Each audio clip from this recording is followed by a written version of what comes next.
आप सुन रहे हैं उपन्यास कटोरा भर खून, भाग 8वां। घटाटोप अंधेरी छाई हुई है। रात आधी से ज्यादा जा चुकी है। बादल गरज रहे हैं, बिजली चमक रही है, मूसलाधार पानी बरस रहा है। सड़क पर बित्ता बित्ता भर पानी चढ़ गया है। राह में कोई मुसाफिर चलता हुआ नहीं दिखाई देता।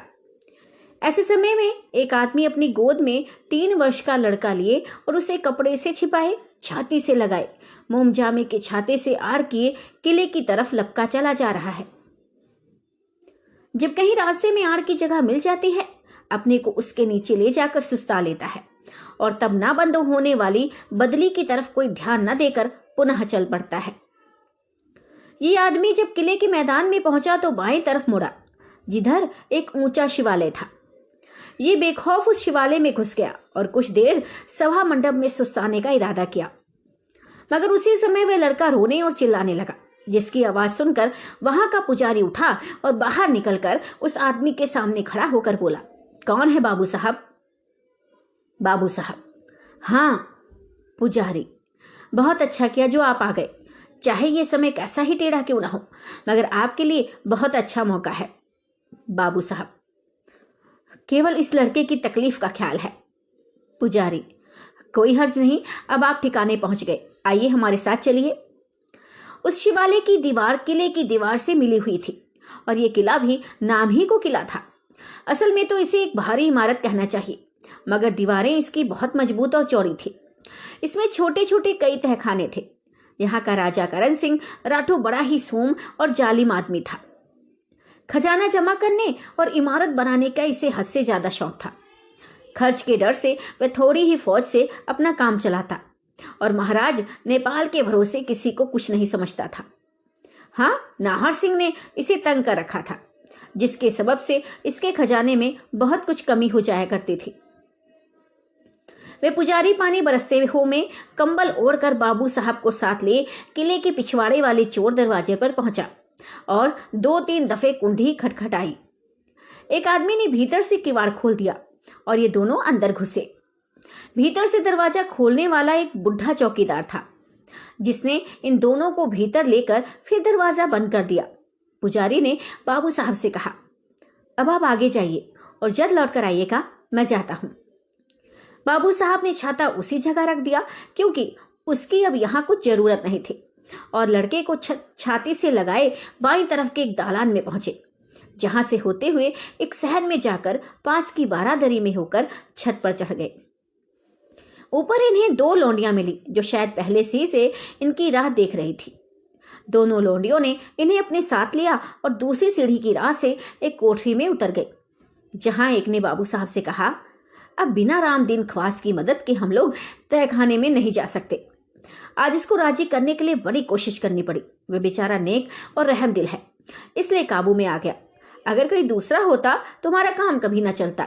अच्छा, अब आप यहीं ठहरिए, मैं जाकर उसे बुला लाती हूँ। इतना कहे वह लौंडी वहां से चली गई और थोड़ी ही देर में उस बुढ़े खवास को साथ लेकर लौट आई। इस बुढ़े खवास की उम्र 70 वर्ष से कम ना होगी। हाथ में पीतल की एक जालीदार लालटेन लिए वहां आया और बाबू साहब के सामने खड़ा होकर बोला, देखिए बाबू साहब, मैं तो आपके हुक्म की तामील करता ही हूँ, मगर अब मेरी इज्जत आपके हाथ में है। मुझे मोतबर समझकर इस चोर दरवाजे की ताली सुपुर्द की गई है। एक हिसाब से आज मैं मालिक की नमक हरामी करता हूँ कि किस राह से आपको जाने देता हूँ, मगर नहीं, सुंदरी दया के योग्य है। उसकी अवस्था पर ध्यान देने से मुझे रुलाई आती है और इस बच्चे की हालत सोचकर कलेजा फटा जाता है, जो आपकी गोद में है। बेशक मैं एक अन्यायी राजा का अन्न खा रहा हूँ, लाचार हूँ, गरीबी जान मारती है, नहीं तो आज ही नौकरी छोड़ने के लिए तैयार हूँ। बाबू साहब, रामदीन, बेशक तुम बड़े ही नेक और रहमदिल आदमी हो। ईश्वर तुम्हें इस नेकी का बदला देंगे जरूर। अभी तुम नौकरी मत छोड़ो, नहीं तो हम लोगों का काम मिट्टी हो जाएगा। वह दिन बहुत ही करीब है कि इस राज्य का सच्चा राजा गद्दी पर बैठे और रियाया को जुल्म के पंजे से छुड़ाए। रामदीन, ईश्वर करे ऐसा ही हो। अच्छा, आप जरा सा और ठहरें और इसी जगह बेखौफ बैठे रहें। मैं घंटे भर में लौट कर आऊंगा, तब ताला खोलकर तहखाने में जाने के लिए कहूंगा, क्योंकि महाराज अभी तहखाने में गए हुए हैं। वे निकल कर जा ले तब मैं निश्चित हूं। इस तहखाने में जाने के लिए 3 दरवाजे हैं, जिनमें एक तो सदर दरवाजा है। यद्यपि अब वह ईंटों से चुन दिया गया है, मगर फिर भी वहां हमेशा पहरा पड़ा करता है। दूसरे दरवाजे की ताली महाराज के पास रहती है और एक तीसरी छोटी सी खिड़की है जिसकी ताली मेरे पास रहती है, और इसी राह से लौंडियों को आने जाने देना मेरा काम है। बाबू साहब, हाँ, यह हाल मैं जानता हूं, मगर ये तो कहो, तुम जाकर घंटे भर बाद लौटोगे? तब तक यहां आकर मुझे कोई देख तो नहीं लेगा? रामदीन, जी नहीं, आप बेखौफ रहें। अब यहां आने वाला कोई नहीं, बल्कि इस बच्चे के रोने से भी किसी तरह का हर्ज नहीं है, क्योंकि किले का यह हिस्सा बिल्कुल ही सन्नाटा रहता है। इतना कह रामदीन वहां से चला गया और घंटे भर तक बाबू साहब को उन दोनों लौंडियों से बातचीत करने का मौका मिला।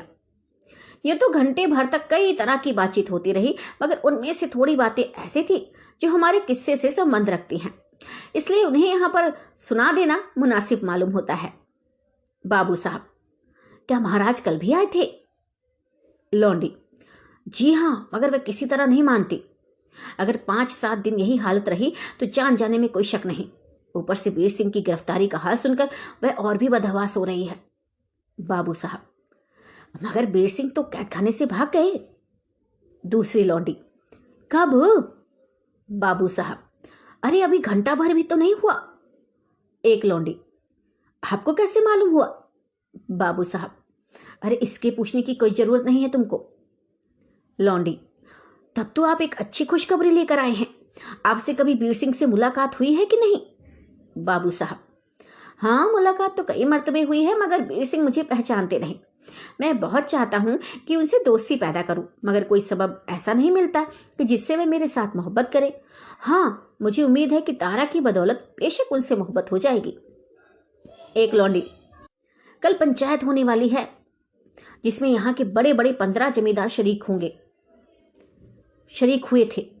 सभी को निश्चय हो गया कि असल में ये गद्दी वीर सिंह की है। वीर सिंह यदि लड़ने के लिए मुस्तैद हों तो वे लोग उनकी मदद करने को भी तैयार हैं। लौंडी, आपने भी कोई बंदोबस्त किया है या नहीं? बाबू साहब, हाँ, मैं भी इसी फिक्र में पड़ा हुआ हूं, मगर लो देखो, और रामदीन ना पहुंचा।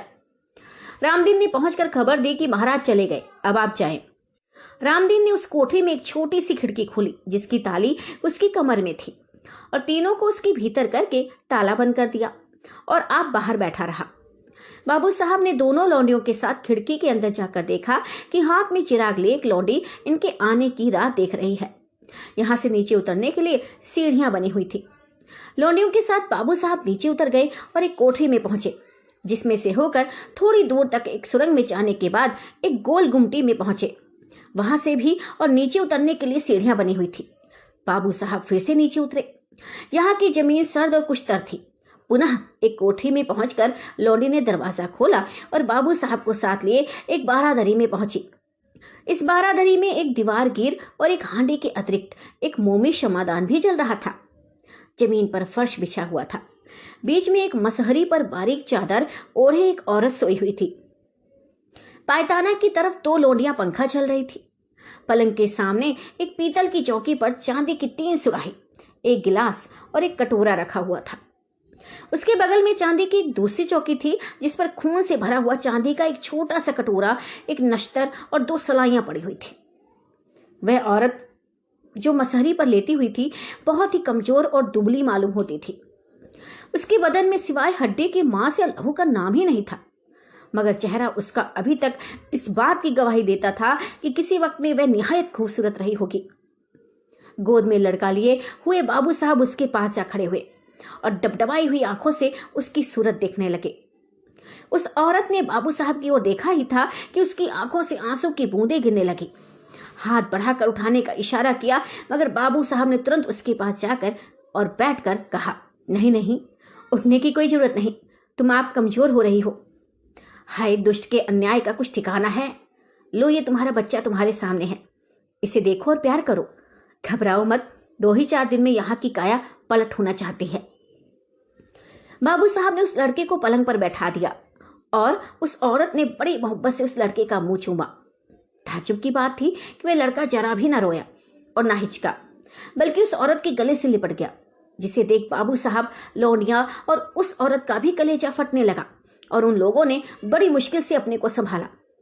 उस औरत ने बाबू साहब की तरफ देखकर कहा, प्यारे, क्या मैं अपनी जिंदगी का कुछ भी भरोसा कर सकती हूँ? क्या मैं तुम्हारे घर में बसने का ख्याल ला सकती हूँ? क्या मैं उम्मीद कर सकती हूँ कि 10 आदमी के बीच में इस लड़के को लेकर खिलाऊंगी?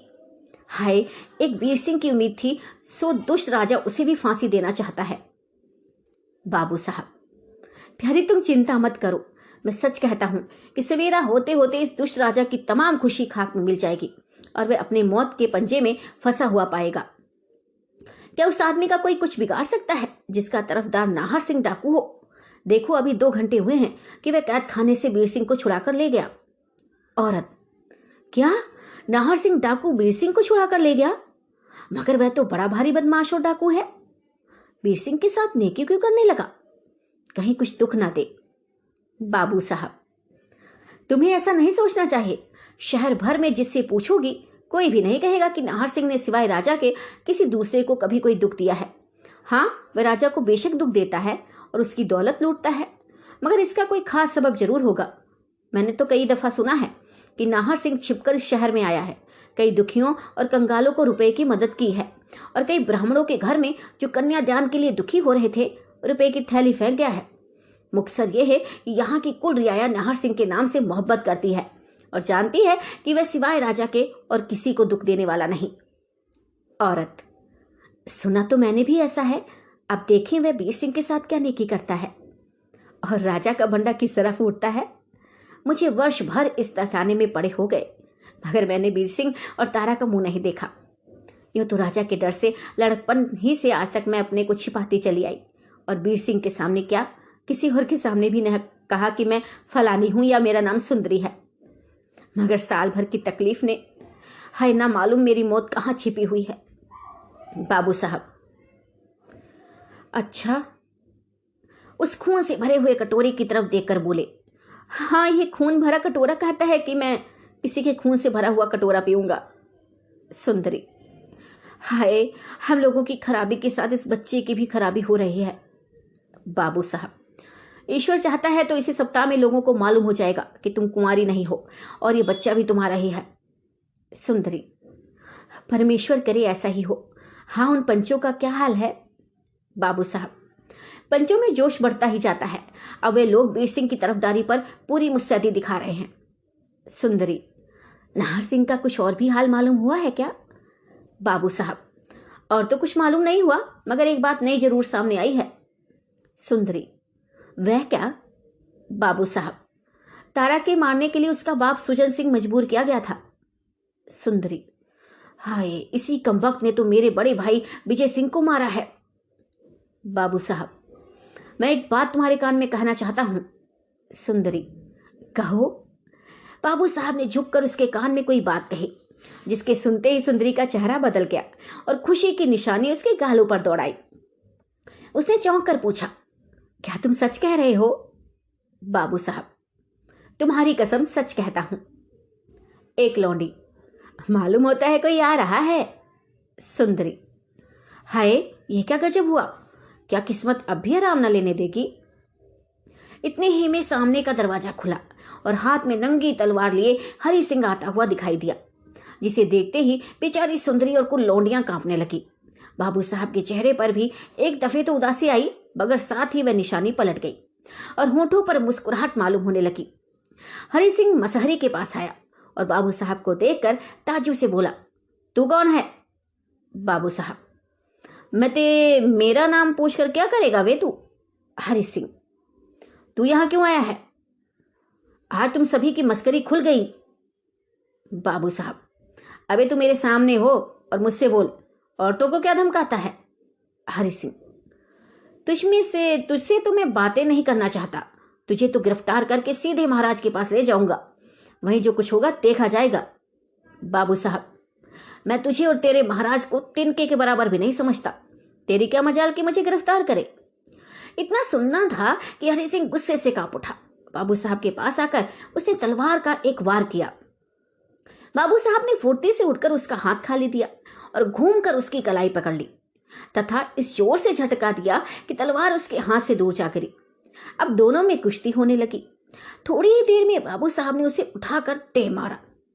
इत्तेफाक से हरि सिंह का सिर पत्थर की चौखट पर इस जोर से जाकर लगा कि फटकर खून का तरारा बहने लगा।